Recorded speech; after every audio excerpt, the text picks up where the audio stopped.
Hello, I'm Tommy Chong. If you want something really nice in your laboratory, buy DuraChill. I'm telling you, if you're not using this DuraChill, you're not really in the pot business. You're just on the fringe of it. So if you really want to get serious, man, this is what you need. You need a DuraChill in your life. You've got the technology here to have the cleanest, purest, healthiest product. I'm impressed. You want me to sell this? Buy it. Try DuraChill or else. If your chiller's down, you ain't making money. And you heard it from me, Tommy Chong. Brought to you by PolyScience.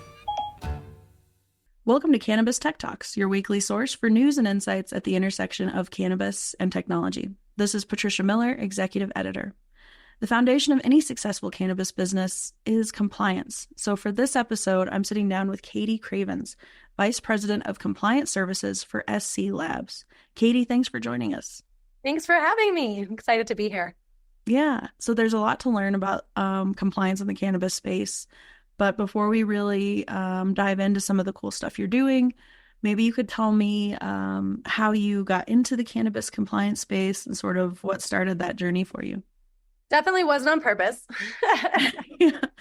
But, I found an opportunity for myself in 2014, just when medical was converting to recreational in Colorado. And I moved out there, and a friend had gotten me a job for her boyfriend as a janitor at a cultivation facility. And so I stepped in and started doing that work, and I just quickly became the yes man, taking on any job that nobody else wanted to do, which was compliance, regulatory work, documentation management. I often joke that every grow needs a grow mom. So I kind of stepped into that role and just started organizing, which is kind of one of my superpowers anyway. So that brought me into cannabis. We actually outsourced a compliance company to come in, and I became very, very close with the owner of that company. And she took me under her wing, and we started working together on different projects, not only internally for us, she was our consultant, but I was helping her with other companies doing inventory reconciliations and audits and standard operating procedures. Her company had kind of fallen to she took on other opportunities. And I continued doing consultation work while running and working at other facilities. So in my time in cannabis, I worked in almost every position within the industry other than extracting material myself. I have no laboratory technical background. And so for the safety of me and my peers, I've stayed out of the kitchen. Although I have run multiple manufacturing facilities. So in that time, I wrote SOPs all the way from being a janitor to my last full-time position as a top director for a national brand that started out of Colorado. And that's kind of where the SOP thing got started for me. Yeah, I think that's maybe a fairly, common trajectory for people. Like, kind of get in where you can get in and then find what you're good at in your niche and where you kind of excel in the industry. So I'm sure a lot of our listeners can relate.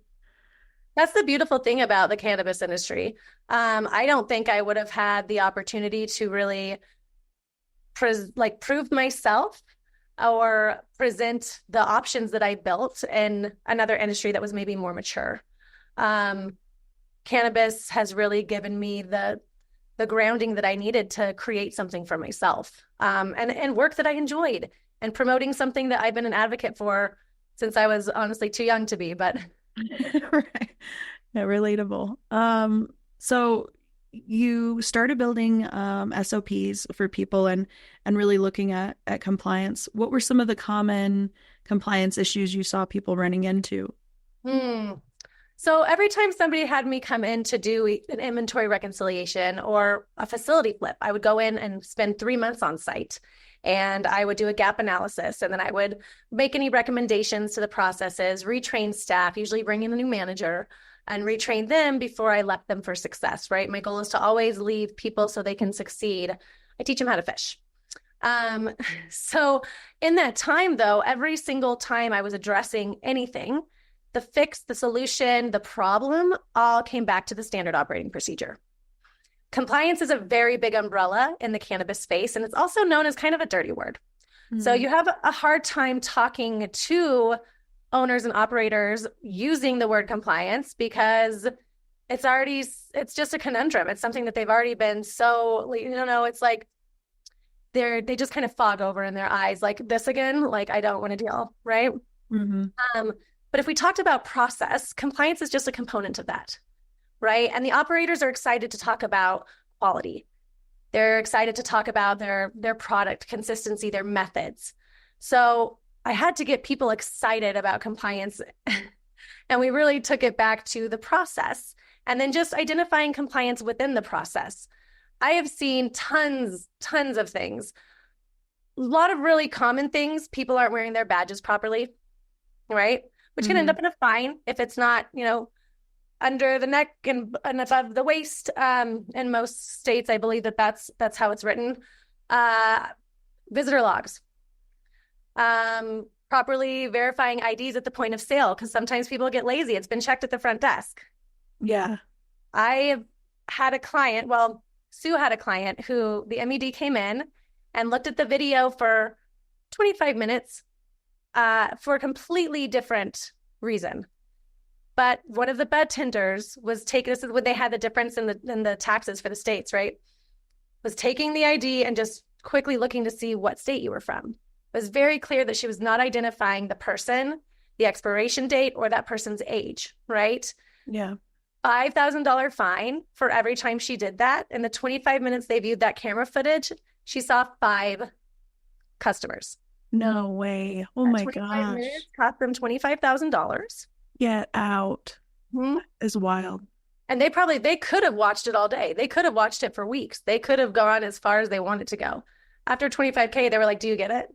Yeah. Right. So and then depending on what type of facility you're in, you're going to see a lot of differences in manufacturing and what might be falling to the wayside. And then cultivation, a lot of people haven't been properly educated on respiratory health and worker protection standards and ventilation and things that just common knowledge you should really have before entering these facilities, and someone who's working with material and equipment within these facilities. So it's kind of a long-winded answer, but I've seen a lot. I've seen a company not get the MED's approval for a new process.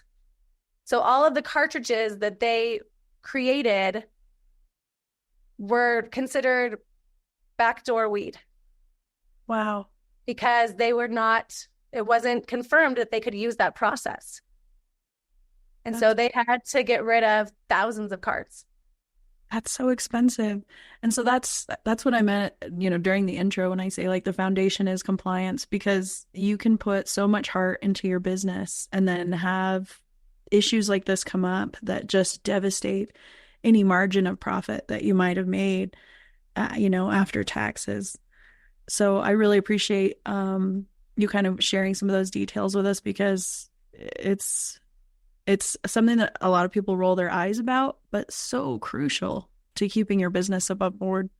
It is. And when you look at the fact that we're creating a consumable product, okay, there's safety standards here that other industries have to follow. They're not picking on us just because we're cannabis. They are in other ways, right? Like we're not talking about 280E. Don't even get me started. There's a lot of discriminatory practices for cannabis operators. Following compliance rules and regulations for safe consumable product isn't one of them. Yeah. Right? Like this is something I don't know what I smoked in college. It's kind of terrifying, right? Or the materials that were used for extraction or anything like that. If things were properly, I don't know. I was never an extractor, but it can be really scary. And as much as I'd like to think that everyone's just doing the best for all of humanity, they're not.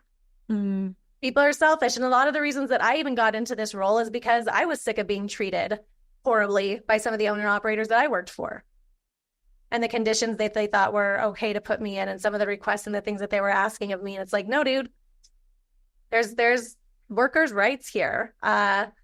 Just because I'm your employee doesn't mean I need to come into an office when there's black mold. Yeah. Figure that out. Deserve to be safe. Right. And you're also cultivating medical product here. Like I have a responsibility for consumers and for patients to actually report that type of activity. Just really hard because your friends work there. That's their jobs and their livelihood, right? So if you can't get the owner operators to get on board, like how do you ensure that you're not part of making a bunch of cancer patients sick from moldy product? Yeah. And this is before really testing and stuff was, at the level that it is now. But I'm here for the power of the plant. The more responsible practices that we can convey and prove within our industry, the more power we give the plant and the more access the people have to the plant. And Mama Cannabis has a lot of work to do when it comes to the healing of a nation and a planet. And I'm here for it. But we have to do this the right way. We have to ensure that we're keeping our employees safe in the process and that we're distributing safe product. And all of that comes down to compliance, right? These rules exist for a reason. Yeah, I think that was beautifully said. I really appreciate that. Thanks. Yeah. So when we first started talking about getting together on Cannabis Tech Talks, you were working under the title of BuildMySOP. So tell me about how just in the past few months that's kind of undergone an evolution and sort of where the business is at now. Yeah. So like I said, doing all of the compliance work and writing SOPs for all these years and really understanding that everything comes down to an SOP, because without it, I can't hold anyone accountable. I can't tell you what my standard is, right? There's nothing I can do from an actionable standpoint without an SOP. So that became my focus. And I took the 5 years of writing SOPs that I had developed into specific facility types. So cultivation, manufacturing, retail, and transportation. And now we do offer consumption lounges. So I took those templates because, listen, growing a plant's growing a plant. There are tons of different variables to it, but you got seed to sale. That's the system, right? And it's going to go through its baby and then vegetative state, and then it's going to go through its flowering state and then harvest and then drying and curing. So we created templates, and they are they get you about 90% of the way there. You can purchase those templates and your compliance team or operators can take on the work of customizing them to your local municipal rules and regulations and state regulations, or you can outsource us to do that work for you. Part of the thing I saw, like a platform's only as good as the work you put into it, right? Our operators are, we're wearing so many hats. I mean, getting product out of the door and getting paychecks into people's hands, there's barely enough time for that. And so when you're asking someone to write SOPs, number one, on something that they perhaps have never performed before, that's daunting, right? Number two, like with what time? Yeah. Right? Yes, these are the base and the scale, but like if the time doesn't exist and the knowledge doesn't exist, it's not going to happen. So I noticed like a system is great, but unless we're providing a service to really complete the overall goal, it's falling to the wayside because people just don't have the capacity to take it on. So with our templates, we already saved them a year's worth of work, right? And they can just go in and plug and play and make the edits and make the differences. Maybe they're not working, with power cloners. Maybe they're, on a dome and plug system. So just little differences like that. Although we do have those examples for both power cloners and dome systems for cloning. So you could just delete a process if it doesn't apply to you, right? So, and it helps them also understand their workflow. I really, really encourage people to get those SOPs during the development of their facilities if they haven't been built out yet. Because once you see it from a daily process in a table of contents, once you see it in a table of contents outline, it's a lot easier to understand what your entire operation looks like. Yeah. And so I think, after that too, then once that's done, they have to be maintained, right? For some reason, my mission on this earth is to help people understand that standard operating procedures are not these stagnant books to collect dust on a shelf. They are living, breathing documents that can help your company evolve and change and scale. And especially in cannabis, when our rules and regulations are changing every 3, 6 months, 12 months, I needed a system that could maintain all of that. So I created BuildMySOP.com. You can get your templates, you can maintain them. We take care of version control, document management. There was some stuff in there about, employee write-ups and things that I needed as an operator. So we were very successful. From July 2020 was our kind of soft launch. And then April 2021, we really hit it hard. We found ourselves in 11 states with over 50 admin users. And that's when SC Labs found us, Chorus found us. And they had built out the side of the platform that I was literally getting estimates on building out. And that's kind of the side that I call our digital compliance binder. And so they take care of licensing, locations, vehicles, document management, audits, all of these wonderful features. And then they were kind of missing the templates and some of the features that BuildMySOP was known for. And so we incorporated that into the Chorus platform. And now we've got this beautiful system that I'm so excited to share with my current clients that we're currently onboarding and with everybody else, because this whole notion of the government doesn't have a way to oversee these facilities anymore from a regulatory standpoint, that's over. We figured that out. There's no more excuses. There is a way to do it. There is a way to do it. And so, we've just been acquired within the last, I want to say 5 months.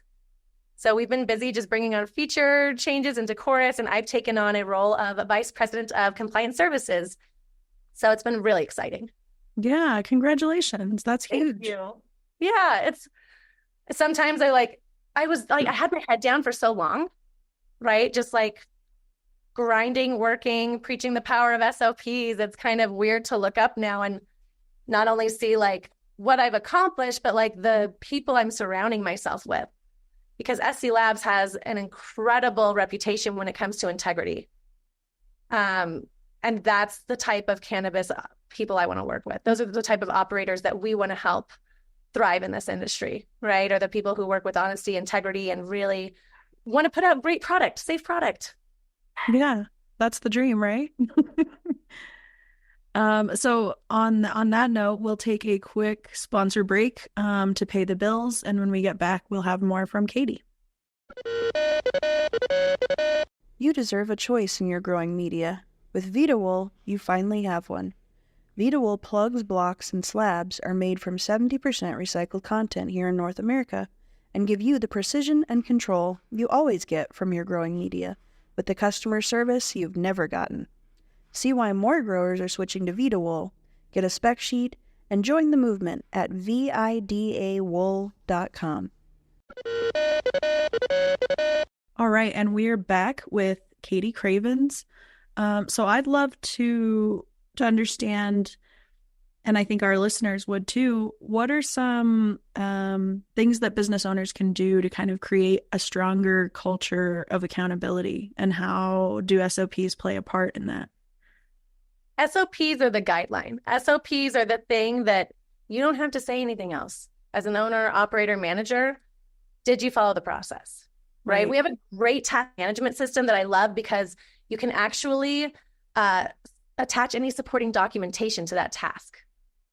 So not only is this good for communication within the workplace, but from a risk mitigation standpoint, it's also very valuable. I have an underage sale conducted at my retail store. MED comes in. I can show them I have a SOP that's been signed and dated that this employee was trained on how to properly verify an ID at the point of sale. Not only that, but this morning, that employee received a digital copy of that SOP. And when they agreed and accepted to their task, they agreed to follow that process. As an owner operator, I've done everything I can to enforce a compliant practice, and this really is an employee error, right? Yeah, that's awesome. So there's that with it. Also, like, I'm a manager. I'm doing a lot of things at once, and a lot of the times I can't get anything done because all of the little tiny things that come and interrupt me. So with a system like the task management that we have in place, hey, I forgot how to do this process. Did you look at your SOP connected to the task? No. Great. Why don't you review that for me? And if you still have any questions, come and ask me and we'll walk through it together. Right. 9 times out of 10, I don't get any more questions. Hey, I need something printed. Did you look at the supporting documentation connected to the task? That clone login form is in there. go ahead and press print. Like, I just can't anymore, right? Yeah, right. Also, like, just the proper workflow and communication channels is so important, and making sure that those are followed. As an owner operator, if you're going to give somebody a job, you have to give them the authority to perform that job, or no one's going to take them seriously or respect them. And they're going to be miserable, and you're going to lose good employees. So often you're in charge of everything, right? I was in charge of all of the bullshit, but I had no authority. And the people who were causing me bullshit, I couldn't fire because I didn't have authority. And it was like chasing my tail, right? So, and if I can't cuss, I can redo that, but No, you're fine. This is for adults. Yeah, we're big kids. I don't know if I'll ever be an actual adult. But I often, like as a compliance director, especially, I found myself arguing with the people that hired me for my knowledge and my expertise. Like, what am I doing here? Right? Everyone wants to feel valued. People in this industry are here because generally they have a passion for the plant. Yeah. And we all want to grow. We all want to evolve. It's part of just human nature. Right? So I think also reviews are so important. And keeping track of not only where people need to work on things, right? What errors they might have made, incident reports, things like that, but commendations. Talk about the good stuff. Send a little praise out. If somebody does really something big, like send out a group something. Yeah. Pat them on the back. Like we're growing weed. Let's have a little fun and let's really think about what this plant's supposed to do, right? It's supposed to bring us unity, happiness, health. We should be living in that within our facilities too, because it's a good life. Everything doesn't, like, when I started having like heart anxiety attacks from helping people smoke a joint, I had to take a step back. Very counterproductive. And their piece is not worth more than mine.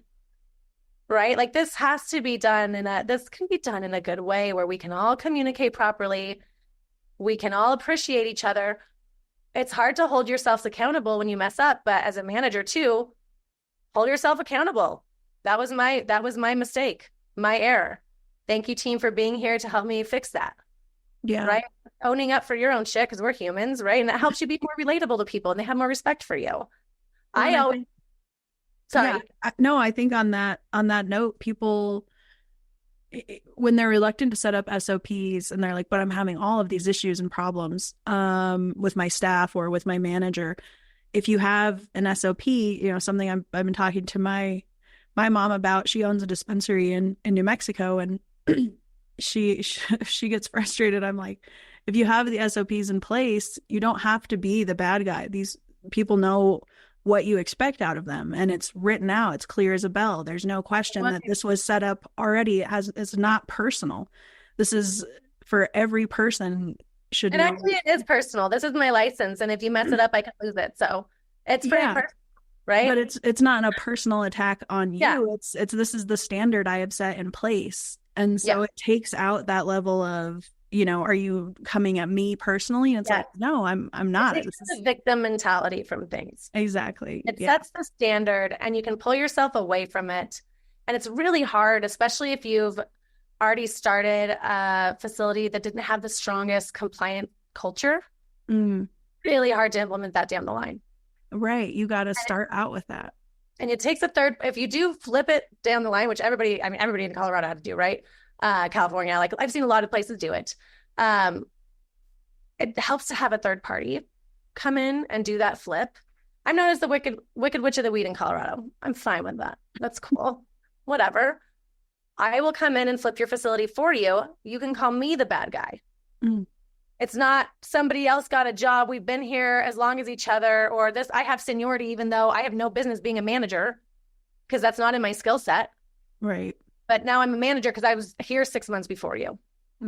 Right. Also putting people in the jobs that they're meant to be in. Right. Don't just hire your sister for something because she's your sister. If your sister's a great retail manager and she has that experience, good at it, hire your sister. Also, don't ask people to do stuff that they don't want to do because they won't do it well. Yeah, that's fair. I don't ask my growers to go into my state seed to sale system. They're not there to do that. They do not want to do data entry and computer shit. They want to work with plant. Yeah. Why would I ask somebody to be responsible for the most important part of my business from a compliance standpoint that doesn't want to do it? Yeah, totally. It's going to reflect in their work, right? So choosing the job that's right for the person. I was going to say earlier, like I'll clean a toilet once a week as a manager or an owner operator. I will. I get a different experience when I'm working in a facility with others when I'll do things like that. Mm-hmm. Right? What else was I going to say as an owner operator? Oh, to sit down. If you're the big guy at the place, every employee is dying for some FaceTime with you. Yeah, really. Figure out 3 or 4 days a year that you can sit down and acknowledge every single individual that works in that facility and thank them for their work. Mm-hmm. Or ask them if they'd like to share anything. You can learn so much from people at every level. Oh, yeah. To make yourself stronger, right? To make your company stronger, to make your morale stronger. We have a 40% turnover rate in this industry. Mm-hmm. That's horrible. And I'm sorry, but that does have to do with owner operators. Yeah. Company culture. And not giving people the tools that they need to succeed and grow. And not giving them, again, the ability to do their jobs, right? Yeah, the tools they need. The authority, but giving them all the shit to deal with. Yeah, totally. And speaking of dealing with shit, let's talk about enforcement. So I think something I've seen in a lot of emerging markets, New Mexico is no different, is the lack of enforcement. So you've got people who are really doing their best to put their compliant foot forward, and then they see the shop across the street not checking IDs, not doing any of these compliance things. And it's frustrating to know that you're spending time and money and effort sticking to these rules and seeing other people not do it. What advice would you offer to people who are feeling that frustration? Focus on yourself. That's not your problem. Give that to the divine. Yeah. Your divine, take care of that problem. Yeah. Do you think there's a lack of enforcement? Do you think we'll see more enforcement coming in emerging markets, or is this just something that's always going to be an issue? I mean, I think eventually it's going to be just like alcohol, just like tobacco, just like food, just like waste, right? It's going to be looked at like that. There's still people people have to be looked over because people aren't doing the right things, right? If we were all doing the right thing. Now, I've reported things, not for any of my clients, but things that I've seen that are literally going to kill somebody. Yeah. I have told people about. I couldn't sleep at night if I knew that. Right. So focus on yourself. You be ready for when that investigator walks through your door. Yeah. I think that's your only problem. You be ready for when that investigator walks in your door. Whatever happens, and I've seen a lot of operators have filtered out of the Colorado market, right? Have filtered out of the more mature markets. That I worked for a facility that lost their license because they wouldn't listen to me, right? I left at 6 weeks later, they had lost their license. Yeah. I wanted them to do the right thing, and I cared very much. And I didn't tell the MED anything about them. Yeah. I just left because no one was in danger. But I couldn't be part of that. I just couldn't, right? I just say focus on yourself.